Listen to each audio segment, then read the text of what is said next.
Terza parte del Sindaco risponde, ospite nei nostri studi il vice sindaco di Padova Andrea Michalizzi. Vice sindaco, poco fa stavamo parlando di tram, continuiamo però a parlare di lavori pubblici, perché volevo chiederle se c'è qualche aggiornamento sul fronte dell'ex caserma Prandina. Noi siamo ancora in attesa di un master plan, sostanzialmente il prossimo passo formale è questo, per capire realmente cosa diventerà quest'area di Via Rossini alle porte del centro. Nelle scorse puntate, per così dire, nelle ultime settimane, negli ultimi mesi, alcune indicazioni sia lei che il sindaco ce le avete date, insomma, però volevo capire da lei se ci sono degli aggiornamenti su questo. Sì, stiamo proseguendo. Quella è una progettazione che deve essere fatta a braccetto con la soprintendenza, perché l'area è un'area importantissima. Siamo alle porte del centro storico, dentro le mura, siamo sulle mura del 500 e quindi l'area vincolata ci obbliga, in senso buono, insomma, a lavorare a stretto contatto con la soprintendenza. E ormai siamo giunti alla proposizione di un master plan che io penso presenteremo ai primi di gennaio con l'apertura del nuovo anno, quindi ad aprire la nuova stagione. Sarà una grande progettualità che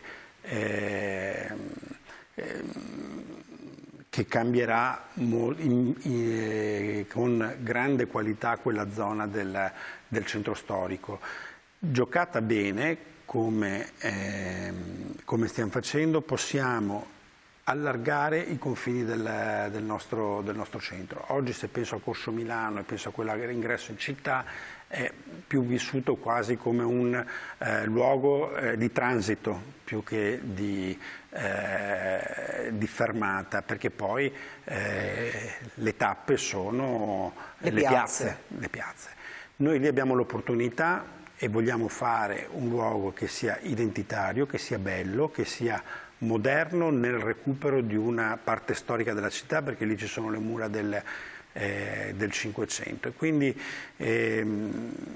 noi dobbiamo avere l'ambizione di costruire un nuovo luogo della città che sappia, come dire, attrarre, far vivere le persone, farle stare lì. È questo anche l'ingrediente migliore per la riqualificazione di Corso Milano, un punto di interesse all'ingresso della città capace di spostare l'asse del nostro centro storico, quasi a creare una nuova piazza, che sarà in gran parte una piazza verde, una piazza monumentale.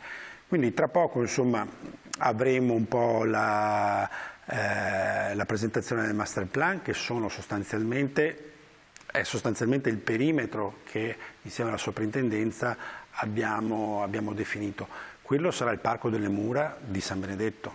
Ecco, già questo, come dire, è una rende l'idea della vostra visione indicazione, con luoghi per le persone da vivere, con servizi. Terremo anche qualche edificio proprio per funzioni che dobbiamo individuare come funzioni alte. Ci sarà molto spazio per il verde, ci sarà lo spazio anche per un parcheggio anche più grande di quello attuale. 250-300 posti può essere il range corretto? Non le chiederò il numero. Non voglio dare numeri. Oggi abbiamo 180 posti, noi aumenteremo i posti attuali, anche se il parcheggio oggi non è utilizzatissimo in questa fase, sicuramente sì, ma durante l'anno va, come dire, a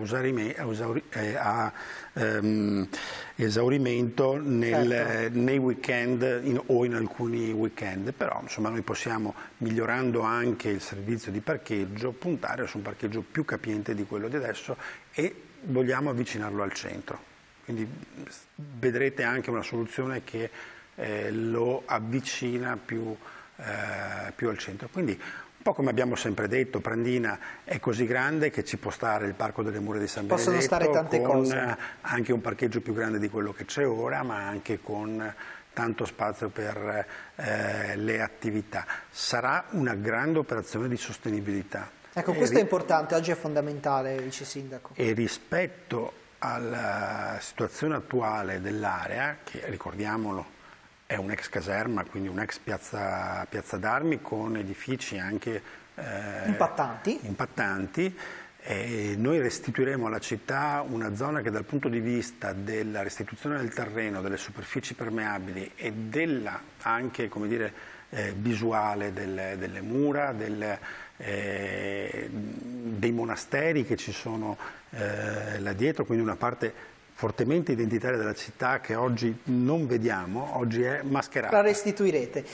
Di parcheggi si parla di solito nei periodi di grande afflusso in città, come il periodo del Natale, che è ufficialmente scattato anche a Padova. Allora le mostriamo il servizio, poi negli ultimi minuti raccontiamo un po' cosa si dovranno attendere padovani e turisti dal Natale. Andiamo a vedere il servizio.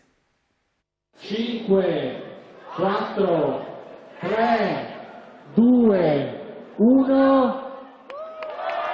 Il Natale a Padova è ufficialmente iniziato. A dare il via alle festività natalizie è stato l'evento di accensione del Grande Pino posizionato davanti a Palazzo Moroni, un abete di 12 metri di altezza, decorato con addobbi bianchi e rossi, i colori della città, e con stringhe di luce a LED accese per la prima volta sabato, in occasione di quella che è stata una festa per i padovani.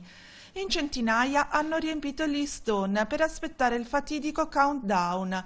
A intrattenere il pubblico un Babbo Natale, tra selfie e cioccolatini, che poi ha lasciato l'attenzione ai discorsi istituzionali e all'esibizione di Nina Zilli. Anche quest'anno la città di Padova veste l'atmosfera della festa e si presenta più che mai attrattiva e pronta per gli acquisti natalizi. Numerose sono le attrazioni che fin da adesso scandiscono i tempi dello shopping: la nuova pista di pattinaggio in Prato della Valle, i mercatini e le luminarie, senza dimenticare il videomapping, al via nei prossimi giorni. Che Natale sarà, vice sindaco, per i padovani?